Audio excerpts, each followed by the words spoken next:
Ji, news and views with Hasnain Khwaja के ख़ुसूसी addition के साथ मैं हूँ हसनैन ख्वाजा। मैं आपको अपने यूट्यूब और फ़ेसबुक चैनल पर खुशामदीद कहता हूँ। आज हमारे इस वीलॉग में ख़ुसूसी मेहमान हैं जनाब डॉक्टर जयपाल छाबरा। डॉक्टर जयपाल छाबरा पेशे के एतबार से एक आई सर्जन है, तहरीक इंसाफ से उनकी सियासी वाबस्तगी है और सबसे इम्पोर्टेंट बात यह है कि ये member national commission for minorities के मेंबर हैं। तो आज हम इनसे बात करेंगे, कुछ अहम इनसे अमूर पर गुफ्तगू करेंगे। डॉक्टर साहब, सबसे पहले तो हम आपको अपने इस प्रोग्राम में खुशामदीद कहते हैं। ये बताइएगा डॉक्टर साहब कि आप तहरीक इंसाफ में कब से वाबस्ता गए हैं और अमली तौर पर तहरीक इंसाफ में जो मिनॉरिटीज़ हैं वो क्या किरदार अदा कर रही है? Thank you Hasnain. अच्छा, मेरा जो पॉलिटिकल जो मेरा है ना, वो तो मैं स्टूडेंट लाइफ से हूँ, मेडिकल की लाइफ से। वैसे सोशली तो मैं अपने हाई स्कूल की ज़िंदगी से, एक बच्चों की तंजीम थी उसका मैं सेक्रेटरी जनरल था when I was the age of 15 years Kandkot में। अच्छा, पीटीआई से मेरा जो वास्ता है वो 2005 में मैं पीटीआई में शामिल हुआ। और पीटीआई उस वक्त बहुत छोटी थी, अभी जो स्क्रीन पे लीडरशिप नज़र आती है वो बहुत नहीं थे लोग उसमें। और लेकिन आरिफ अलवी साहब उस वक्त सेक्रेटरी जनरल थे पूरे पाकिस्तान के, और इमरान खान उसके चेयरमैन थे। और मैंने यहाँ ज़ुबैर ख़ान होते थे सिंध में जो उसके सदर थे, और मैं उसका पब्लिसिटी सेक्रेटरी था सिंध का। तो ये पीटीआई में मैंने उस वक्त काम करना शुरू किया, क्योंकि और मैं समझता हूँ कि मैं पॉलिटिकली खुद गया था ऑफिस में पीटीआई के पास, और वहाँ शामिल हुआ था क्योंकि मुझे शौक़ था कि इस मुल्क में एक तब्दीली आए। और यहाँ मैंने देखता हूँ कि जो दो दूसरी बड़ी पार्टियाँ हैं, तो वो उनका वीएन करप्शन के लिए उनके ख़िलाफ़, या एजुकेशन और हेल्थ के बारे में उनका एक क्लियर वीएन नहीं है। जो वीएन इमरान ख़ान का है कि इस मुल्क में बेहतर तालीमी निज़ाम, बेहतर सेहत का निज़ाम, और ये जो मनी लॉन्ड्रिंग है और जो करप्शन है इसको ख़त्म किया गया। ये 3-4 चीज़ें उनकी ऐसी हैं जो अपीलिंग भी हैं। तो उसी वक़्त से फिर मैं कंटिन्यू रहा। कुछ टाइम मैंने ज़िंदगी का पीपल्स पार्टी में भी गुजारा है। बाकी स्टार्टिंग मेरी जो बुनियाद है वो मेरी लेफ़्ट पॉलिटिक्स से है। मैं कम्युनिस्ट पार्टी का भी हिस्सा रहा हूँ। तो मेरी तरबियत किताब पढ़ने का शौक़ मेरे को स्टूडेंट लाइफ से है। मैं लिखता भी हूँ, खुद लिखा है मुझे शायरी की मेरी किताब पूरी तैयार है जो मैं छपवाऊँगा। तो मेरा पॉलिटिक्स में ये शौक़ था, और इसलिए मैंने गवर्नमेंट की नौकरी नहीं ली थी कि इस मुल्क में मैं बड़ी एक तब्दीली का हिस्सा बन सकूं। लेकिन ये है कि यहाँ जो मिनार्टीज़ हैं उनकी कुछ पाबंदियाँ भी हैं, और मैं समझता हूँ उसको जो नहीं होनी चाहिए, कि वो जो मेन पोस्टें हैं मुल्क की कॉन्स्टिट्यूशन में कुछ रुकावट भी है।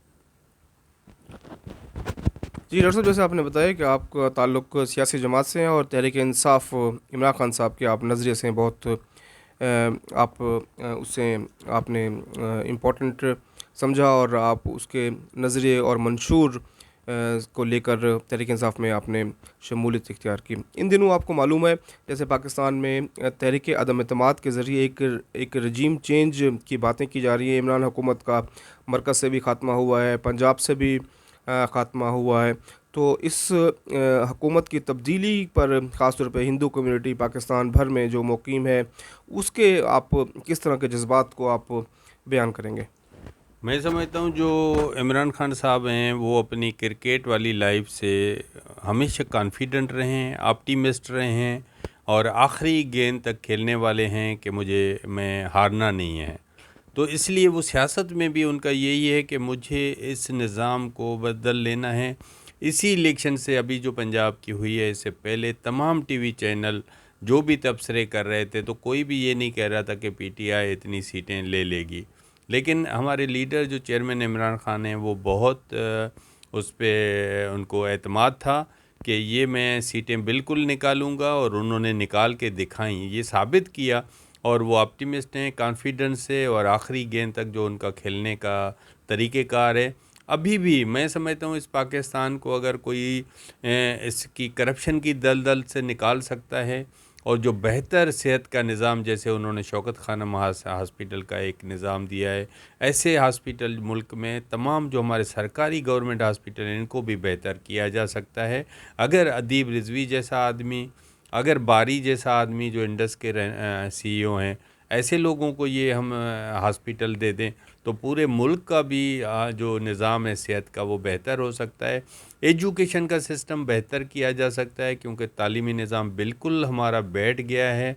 क्योंकि जो सरकारी स्कूल हैं वो तो इतने बैठे हुए हैं, उनमें न पूरे पंखे हैं, न पूरी बेंचें हैं, न पूरी बच्चों के पास लाइटें हैं, न बाथरूम हैं। तो ये पता नहीं कैसे स्कूल चला रहे हैं। और हमारे अगर बराबर के मुल्कों को हम देखेंगे कि वहाँ के चीफ मिनिस्टर या चीफ जस्टिस या प्राइम मिनिस्टर की गाड़ी इंडिया के और श्रीलंका या बांग्लादेश की देखी जाएगी तो वो कम कीमत वाली होगी। और हमारे मुल्क में जो सरकारी खर्चे बहुत ज़्यादा हैं, आवाम पे ख़र्चा कम है। तो मैं समझता हूँ बाकी PTI में हम उम्मीद है कि आने वाला इलेक्शन भी हम जीतेंगे और इस मुल्क को तब्दीली जो एक आवाम का इसका एक ख्वाब है, जो कायद-ए-आज़म का ख्वाब है। कायद-ए-आज़म को मैं अपना हीरो समझता हूँ कि वो एक ऐसा विज़नरी थे जिन्होंने ऐसा पाकिस्तान बनाया।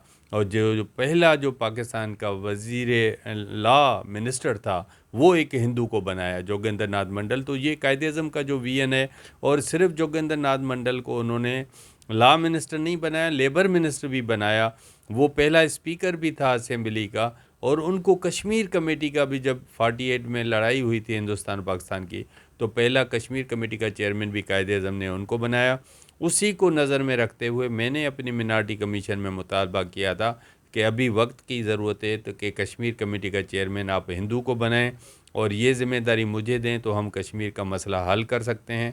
कि ये आम कहावत है कि लोहे को लोहा काट सकता है, तो why not we should talk against the Modi government. और हमारी जो डिप्लोमेटिक फेल्यूर है कि हम पूरी वर्ल्ड में से सपोर्ट नहीं ले पाए कश्मीर के हवाले से, जो हिंदुस्तान वहाँ जुल्म करता है, वहाँ कर्फ्यू लगाया जाता है, लोगों को जेलों में डाला जाता है, इंसानी हकूक़ की पाबंदियाँ लगाई जाती हैं जो ये नहीं होनी चाहिए दुनिया के किसी भी कोने में, किसी भी इंसान पे। क्योंकि शेख हयात जो हमारे एक शायर हैं वो कहते थे कि दुनिया में किसी का भी हाथ काटा जाए तो मैं समझता हूँ कि मेरा काटा गया है। और ये इस्लाम में भी है कि वो बताया गया कि एक इंसान का कत्ल पूरी इंसानियत का कत्ल है। तो हम समझते हैं कि वो, और ये बड़ा मसला है कश्मीर का, जो हिंदू और मुसलमान में नफ़रत का बीज यहाँ से बढ़ता है, जो हम इसको ख़त्म करना चाहते हैं कि दुनिया में ये मसला ख़त्म हो जाएगा तो जो नफ़रतों के बीज हैं वो भी ख़त्म हो जाएंगे और हिंदुस्तान पाकिस्तान के ताल्लुकात भी बेहतर हो सकते हैं। जी डॉक्टर साहब, आपने जैसे अभी बात की कायद-ए-आज़म मोहम्मद जिन्ना के बारे में। कायद-ए-आज़म मोहम्मद जिन्ना यकीनन हमारे पूरी नेशन के फ़ादर हैं और हम सब उनको ट्रिब्यूट पेश करते हैं। वो उनकी जो नज़रियात थे वो बहुत ही इंतहाई इम्पोर्टेंट थे। मिनॉरिटीज़ के बारे में ख़ास तौर पे उन्होंने खुलकर अपनी तकारीर में उनके तहफ़्फ़ुज़ का कहा कि ये स्टेट का इससे कोई सरोकार नहीं कि उसका किसका क्या मज़हब है। पाकिस्तान में बसने वाले तमाम लोगों को हर लिहाज से मजहबी आज़ादी हासिल होगी। तो नाज़रीन, डॉक्टर साहब हमें ये आप बताइएगा, हमारे नाज़रीन को, आप ये जो नेशनल कमीशन फॉर मिनॉरिटीज़ है उसके आप इम्पोर्टेंट मेंबर हैं। ये जो मजहबी हम आहंगी, रवादारी, ख़ास तौर पर मिनॉरिटीज़ के हकूक़ के तहफ़्फ़ुज़ के लिए इसका क्या किरदार है और अब तक आप लोग इस में क्या पेशरफ्त कर सकें हैं? जो मिनार्टी कमीशन है इमरान खान ने जो बनाई है, पहले भी पाकिस्तान में मिनार्टी कमीशंस बनती रही हैं और नवाज़ शरीफ के दौर में भी बनी थी, जरदारी साहब। लेकिन ये पहली दफ़ा एक इमरान खान का विजन है कि उन्होंने एक नॉन मुस्लिम को चेयरमैन बनाया है। नहीं तो पहले जो है वो उनको मुसलमान को इसका बनाया जाता था। और दूसरा, जितने भी मेंबर बनाए गए हैं वो बड़े कॉम्पिटेंट हैं, हमारे क्रिश्चियन हों, हमारे हिंदू हों, पारसी हों, हमारे चेयरमैन चेलाराम साहब हों। तो एक हमारी जो खातून है क्रिश्चियन, शी इज़ PhD, जो हमारी पारसी मेंबर हैं शी इज़ एक्स सेनेटर, हमारे दूसरे हिंदू मेंबर जो हैं वो ABR के रिटायर्ड कमिश्नर हैं। तो ये पीपल्स पार्टी और नवाज़ शरीफ की तरफ नहीं किया गया कि तमाम लोगों को एक, या तो पीपल्स पार्टी की मैं सिंध में कमेटियां देखता हूं तो जियालों को भर देते हैं कि और लेकिन हमारी इस जो कमीशन में पूरे सिर्फ हम 2 लोग हैं जिनका पीटीआई से ताल्लुक़ है, बाकी 10 लोगों का ताल्लुक़ ही नहीं है। तो इमरान खान ने ये बहुत अच्छी कोशिश की है मेरिट पे। और दूसरा उसकी जो मैं अचीवमेंट बताऊं कि पूरे 70 सालों में किसी भी कमीशन ने एक्ट नहीं बनाया था, जो हमने अभी एक्ट कंप्लीट कर लिया है, जो उसको पास होना चाहिए। ये पिछली हुकूमत को भी मौका नहीं मिला, और मैं समझता हूँ कि अभी जो हुकूमत है या इमरान खान की, हम उनसे ये तवक्का करते हैं कि वो एक्ट एक दफ़ा पास हो जाए तो ये मुकम्मल इंडिपेंडेंट कमीशन हो जाए। बाकी उसमें फोर्स कन्वर्जन का इशू है। आपने जैसे कायदे-आज़म की तारीफ़ की, तो मैं तो उनको अपना एक आइडियल लीडर मानता हूँ। तो वो एक चीज़ों को फॉलो करते थे। अब जब हिंदुस्तान पाकिस्तान एक साथ है, जो फोर्स कन्वर्जन अभी हमारे हिंदुओं के साथ यह मसला है, ये उस वक़्त मुसलमानों के साथ मसला होता था। तो उस वक़्त मुस्लिम लीग ने खुद रेज़ोल्यूशन पास किया था कि 18 साल से कम उम्र की बच्चियाँ कन्वर्ट नहीं हो सकती। ये मुस्लिम लीग ने पास किया था। तो आज हम गवर्नमेंट से, पाकिस्तान गवर्नमेंट से मुतालबा करते हैं, तो जो मुस्लिम लीग ने खुद पास किया था, वो यहाँ दोबारा पास होना चाहिए कि 18 साल से छोटी उम्र की लड़की या लड़का कन्वर्ट नहीं हो सकता। क्योंकि जब 18 साल से कम उम्र वाले को वोट का हक़ नहीं दिया जाता, उसको ड्राइविंग लाइसेंस नहीं दिया जाता, उसको कोई इलेक्शन के लिए खड़े होने का हक़ नहीं दिया जाता, उसको शनाख्ती कार्ड नहीं बनाया जाता 18 साल से, तो ये कैसे मुमकिन है कि इतना बड़ा ज़िंदगी का फ़ैसला कन्वर्जन का कोई 18 साल से कम उम्र में कर सकता है। और इसी रूल को कायदे-आज़म मोहम्मद अली जिन्ना ने फ़ॉलो किया था कि उसने जब रुती से शादी की थी, तो उन्होंने बिल्कुल इंतज़ार किया था कि वो जब कंप्लीट 18 साल की हुई थी तब उनसे शादी की थी। हालांकि उनका मेल-जोल, उनसे घर में आना-जाना पहले से था, वो पहले भी शादी कर सकता था, लेकिन उसने रूल को फ़ॉलो किया। और दूसरा, उन्होंने जो रेज़ोल्यूशन पास किया, तो मैं समझता हूँ कि इस वक्त भी ज़रूरत है, जो अक़लियतों के साथ एक बहुत बड़ा मसला है। तो हमारी कमीशन ने इस पे काम किया है, और हमने गवर्नमेंट से ये डिमांड की है कि 18 साल इसको कन्वर्जन एज भी किया जाए। और हमने एनओसी पाकिस्तान में हमारे से पहले जो मिनार्टी की रिलीजियस प्रॉपर्टीज़ होती हैं या कम्युनिटी प्रॉपर्टीज़, वो औने पौने दामों में, हमारे हिंदुओं से ज़्यादा क्रिश्चियनों के साथ ये मसला रहा है कि उनकी प्रॉपर्टीज़ बेची जाती हैं। तो उसके लिए भी हमने एक, मुझे चेयरमैन बनाया गया कमेटी का, सब कमेटी, तो हमने उसके रूल्स बना दिए हैं।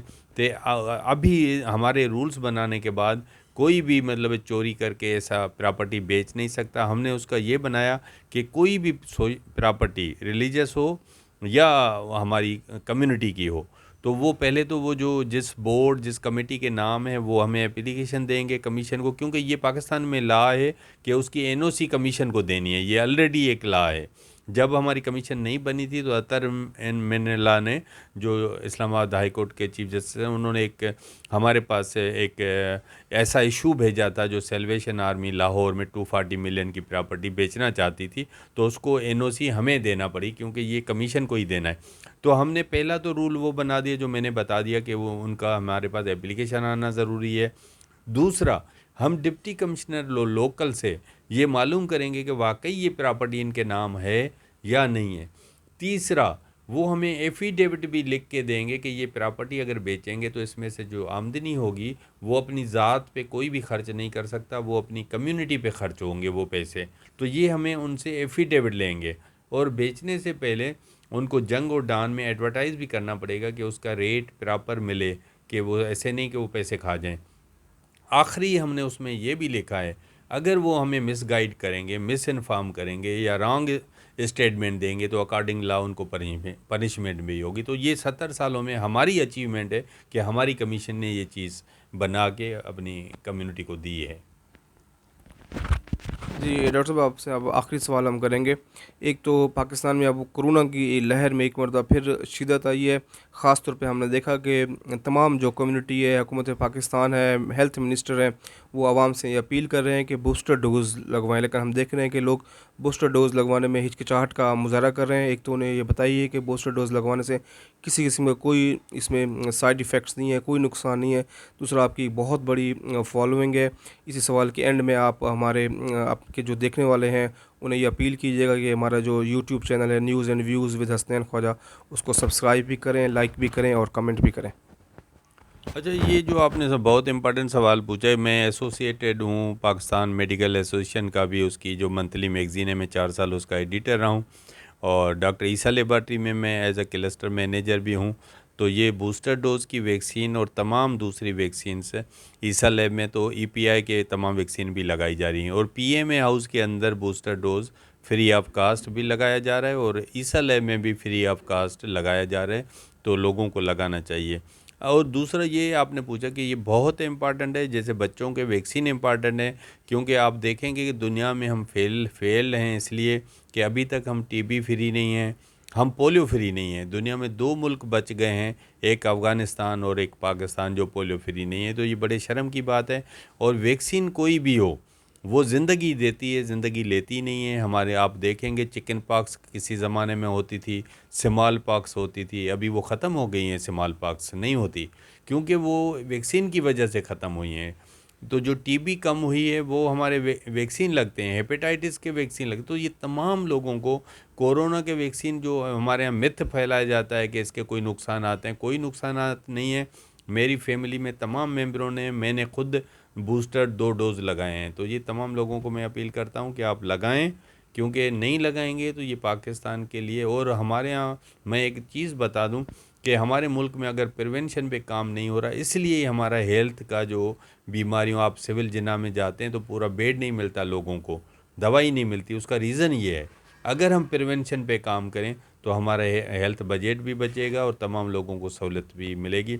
और आखिर में मैं तमाम लोगों को, ये अपनी कम्युनिटी को भी अपील करूंगा कि ज़्यादा से ज़्यादा आप सियासत में हिस्सा लें, क्योंकि ये मुल्क, कोई भी दुनिया में मुल्क जो है वो सियासत के बगैर तब्दील नहीं हो सकता।